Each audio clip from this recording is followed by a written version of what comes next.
It's kind of a funny story. We've been watching you from Memphis for over a year now, holding the World Tag Team titles and everything, and we've heard you known as Ryan Taylor, Russ Taylor, just Taylor by itself. So Yeah, Taylor's kind of the interim transitional thing. At in United at Championship Wrestling from Hollywood, they were asking me like, "So do you want us to call you Russ Taylor?" And it was like, well, for all these local fans that come to the show, they don't really get it probably, and I'm not trying to like just all of a sudden change it and confuse anybody. So it's just say Taylor. It'd be easier if you just say Taylor from now on. Everywhere else, I mean, it's been going as Russ. Well, after you guys lost the tag team title, not to bring up a sore subject, but you and Adrian Quest kind of had it out. It led to an attack. You guys lost the tag team titles. We hadn't seen you until the push, right, Nick? We haven't seen any of the programming. So I guess, real quick, where have you been? And where's your partner? I actually haven't seen Tommy in a good while. I haven't seen Tommy since that match, actually, to be honest. Yeah. Once that happened, we both just kind of like, well, took a break from it all. We talked and, you know, we just said maybe this might be the end for the Soul Burners, maybe not. It was a good run while it was going, and, you know, I mean, I think we still have a lot of miles left in that tag team. I thought it was actually a really great combination me and Tommy had going. I thought we had a really good chemistry, and I loved working and tagging with him. But, I mean, at the same time, we're both at different points in our lives and careers, I think, and, you know, we had talked about just what we thought was best for both of us, and, you know, maybe we'll start it back up sometime again later on next year. Maybe we don't. I'm not sure. But as far as, you know, I haven't really been on the United Network programming. I've kind of been gone. And, I mean, I've been wrestling around, you know, went to Europe for a while, Germany for WXW, went to England over there for Preston City Wrestling. I was going back and forth actually for a good little bit. So had some great stuff out there, traveling around Europe for a while.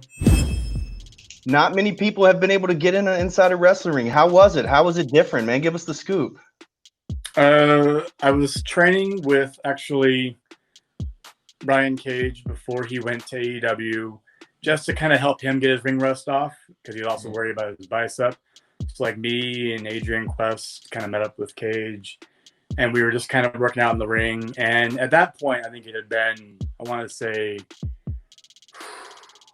it had been like at least 2 months since any of us done anything at all in a wrestling ring. And I don't think in my entire 16 years of doing this stuff, I've ever not been in a ring that long. So that felt really weird going back to it. Like, okay, you do those first few spots, and I mean, you're pretty conditioned to it and callous to it. It doesn't make that big of a difference.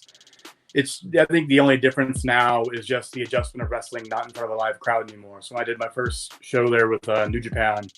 Congratulations, by the way. Thank you.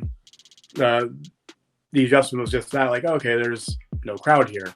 Keep your focus on each other, nothing to distract you. But I also kind of like that, because I think for my style that I do in the ring, that very methodical style where you're kind of telling a story from bell to bell, it works not having to worry about the crowd noise ever, and just worry about the story you're telling on the mat, for me at least. How was it different backstage? What was it like? I think people would be interested to know, because not very many shows. I think Impact has recorded. Yeah. WWE, AEW, and New Japan, which was done at the home of Championship Wrestling. So it was like a homecoming too. That's right. Yeah, they're taking their precautions, you know what I mean? They're health checking everybody before you go to the venue. You know, spoiler alert here, I actually wasn't on our most recent tapings for New Japan Pro Wrestling. So, because we do health checks beforehand, and yeah, I actually got COVID. Really? Mm-hmm. Wow. Yeah, I kind of got it, but so they do their health checks, and we make sure. And I remember talking with Rocky Romero about it, and he just said, you know, this is the new world. This is the world we live in now, and it's okay, but you know, we have to all be cautious of this stuff. This is what life is going to be like we have to make sure we are keeping each other safe. I appreciate you telling that story. It Can sucked. Can you share with us about the symptoms or how you felt or what your current status is? I'm fine. Thank you for asking. I am fine. It felt, just like the flu, honestly. Just felt like the flu for me. I was very fortunate in that I felt symptoms, I would say, maybe for like 4 days of it. And then after that, it was kind of on the road to recovery. And after like the full 10 days of like isolating myself from literally everybody, I felt pretty good, healthy and strong again. I was able to start working out again.